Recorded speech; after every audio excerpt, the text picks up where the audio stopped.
Hi everybody, and welcome to Traveling with Russell, and welcome to a new video, and welcome to Moscow City. Now I'm right here in the center of Moscow, where all the big skyscrapers are, and there's a convention center, and right now they've got an auto parts exhibition going on. This is massive. It's held over 8 different convention halls. Now of course you can see from the title and thumbnail, we want to go see an Iranian car.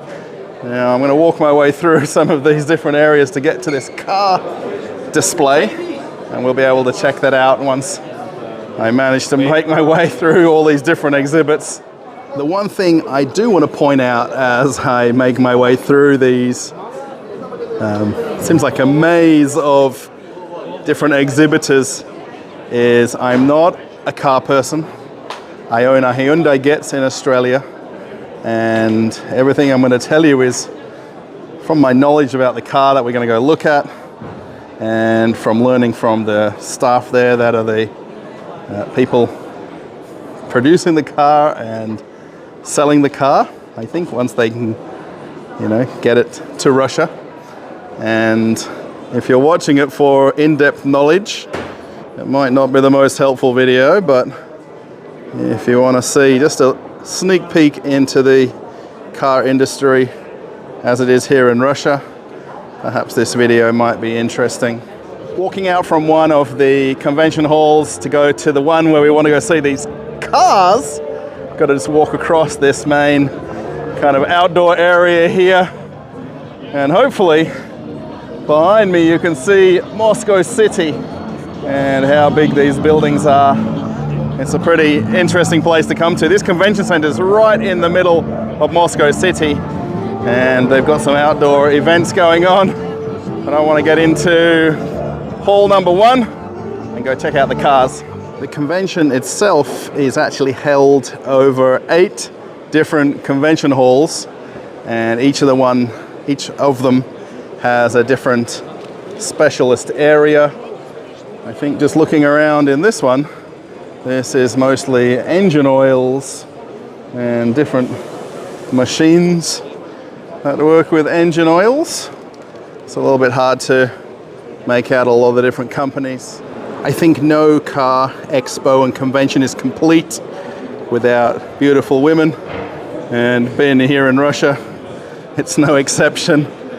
It is very distracting for a lot of these men at these expos, but we've got to squeeze them in the video where we can.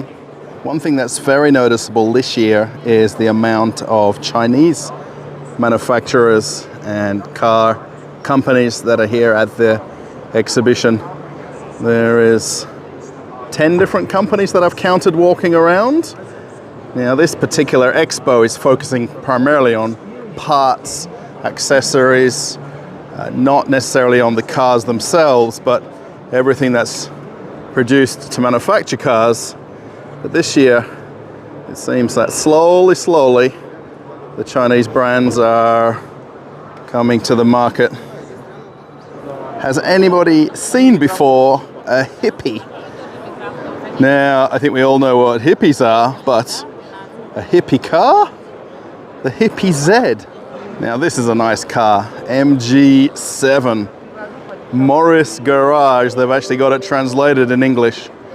Have a look at this thing. It's interesting, so many of the display models are either black or white, and this one is beautiful. And then walking around a little bit further, we come to the Iranian section and all of the different parts manufacturers and distributors, all companies that are from Iran. And there is a whole section dedicated to Iranian companies. It's super interesting to see all these different companies here in Russia.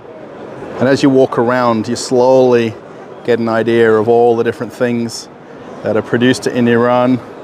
Here we can see fan belts, and then there's actually over here the actual seats for the cars, and they're showing the technology behind the seats. It is super interesting to see all these individual companies all in one place, and all of them trying to find distribution here in Russia, even right down to things like window and door seals. I really hope this video is interesting and it's something that's a little bit insightful about the car industry and how Russia is trying to negate all of the Western brands leaving Russia by bringing different companies here for these sort of conventions, Iranian companies, and then a lot of Chinese companies to try to do a little bit of business to business with each other and hopefully improve the availability of cars here in Russia. After walking around a few times and looking at a few cars before I get to the one we really want to see, I found Saipa right here, and we're going to go and check out the car a little bit closer. This is the car we've come to have a look at, the Saipa Quik. And this hatchback model, very nice looking car. The Cross, the Saipa Quik Cross.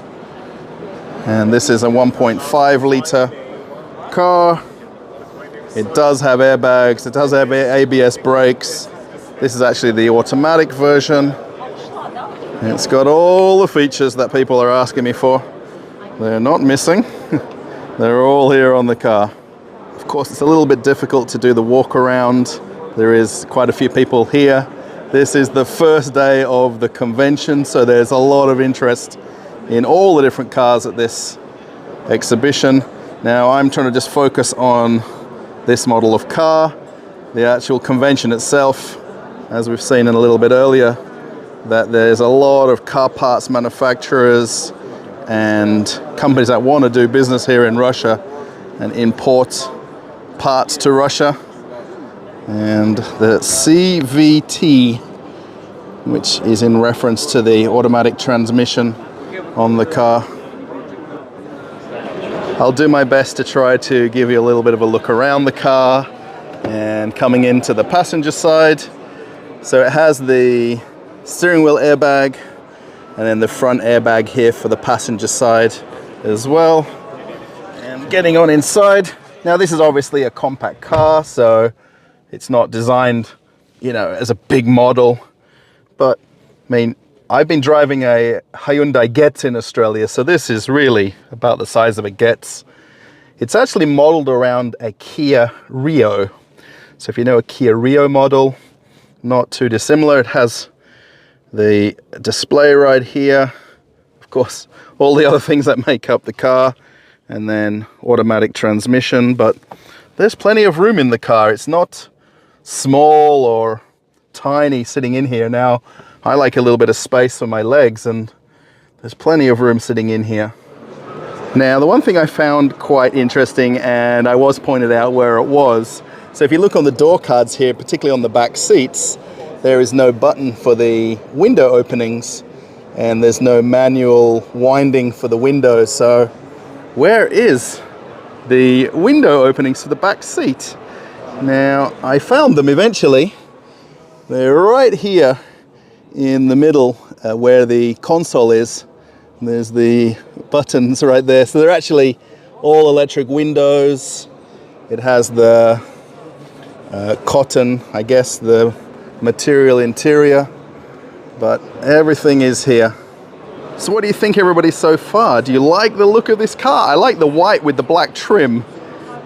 Again, I'm not particularly picky about colors of cars. You know, obviously with a white car, it will get dirty pretty quickly, but I like this white with the black trim. The Quik. Now, do we think it goes quick? It has the rear sensors right here. There's the towing eye. Now, how am I doing so far with car tours? Plenty of space in the boot. Seats fold down, so you got nice and plenty of storage. There's also the spare wheel right here.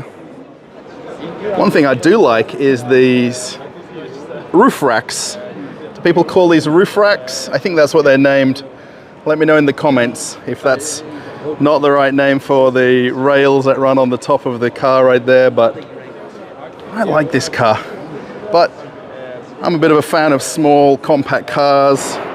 I don't want something that I can't get into the car park. I want something that I can easily park anywhere I drive it. Taking a look inside the driver's side. Now, how is it for me to get inside this? Oh, no problems at all. Now, this is what I like. I don't need no big V6, V8, V12. I need something that'll basically start, get me from point A to point B. Not too many buttons, and I'm good. I've got the steering wheel lock on, but that's not a problem. We can't drive anywhere here in the expo. What I find super interesting walking around and having a look at the car is there's some of the other car manufacturers and car parts producers coming to have a look at this. And there's obviously a lot of interest in cars from different countries, and being that China and Iran, you know, they do work with each other, but there's still a lot of curiosity with what makes up the car and what percentage of parts are from Iran or what percentage of parts are imported, because they just genuinely can't make everything for the engine, for the car itself inside the country. For everybody not from Iran who might be watching this, or from another country in the world, maybe you're not even from Russia, does it look familiar to any cars? Now, there is a little bit of a comparison with the Kia Rio. Now, I think it kind of looks like it to me, but you know, that's one of the platforms that it was based around way back when they designed it. If you're interested to know about the manufacturing, it's done entirely in Iran, and roughly 85% of the car is produced entirely in Iran. 85% is the percentage that the people from the factory here are quoting, and there's small percentages of parts that are not Iranian manufactured or produced, are pretty much down to certain things like the spark plugs and the electronics in the dashboard, and the circuitry is not Iranian produced. If you're all wondering, can you buy this car in your country? Now, of course, anywhere you are in the world, they may or may not be available. They are exporting these to a lot of friendly countries with Iran. Now, this car isn't available in Russia just yet. This is actually the first time this car has been shown in Russia completely. So you're maybe watching the only video on YouTube of the Saipa Quik. I'm going to get that name mixed up a few times. Saipa. I've got to get used to saying it. The interesting thing that I find with this car too is the value or the price of it. Now, if you want to buy this in Iran, it sells for approximately 10,000 US dollars. So it's actually good value for money. I think, depending on where you live in the world, the cheapest compact car or basic hatchback model car, brand new, you'd be looking at somewhere between $13,000 and $15,000. And what the price will be in Russia is not determined yet. They are trying to get this passed through a lot of regulations to allow it to be imported to Russia directly. There is also a conversation that's been had by some people that this may be produced in Russia, and the parts would either be imported or localized here. So it'll be interesting if that might come about, but at some point we might see this car on the roads in Russia. They are very hopeful in the next 6 months to a year that you'll be able to buy one of these right here in Moscow. As I walk around the car one last time, I want everybody to write in the comments, what do you think? I mean, 10,000 US dollars for a 5-door hatchback compact car? I think this is fantastic. Does everybody like the white color? Let me know also what color you think you'd like your car to be. If you were to get one of these models, do you want to have an Iranian car in the country where you live? Now, I'm sure lots of people watching are going to have some differing opinions about the brand or the company or the reliability of these cars as we have a look at the engine space. This car's actually been in Russia for a few months until this expo started today. It's not literally arrived here yesterday. They are trying to get this passed through some of the regulatory guidelines that Russia's got in place for cars to be imported into Russia for future sale. What do you think, everybody? I like it, and I kind of want one now. I mean, would I give up my Hyundai Getz? That's interesting. I really love my Hyundai Getz though, but I have never had a brand new car, so at some point I've got to get myself one. Okay everybody, we've come to the end of the video. I really do hope you found this interesting to come to a car parts expo. Obviously we focused on cars. There isn't that many cars here because it really is a car parts exposition or convention. And there is, I'm going to say, thousands of exhibitors here. This is the first day, so it's a little bit busier than it would be a couple of days from now. I really hope you did like the video, and to see an Iranian car here in Russia, depending on where you live in the world, do you think you're going to see an Iranian car in a dealership where you live? Maybe something you can let me know in the comments what you think about that. If you like the video, give it a thumbs up. Thumbs ups are always good for the video. Again, post comments and let me know what you think of my car tour as I try to find my way out here of the convention. It's really a very big place. I've been here before a few times and gone to different conventions here, but when they do the larger ones like this, it's just overwhelming almost when you walk around.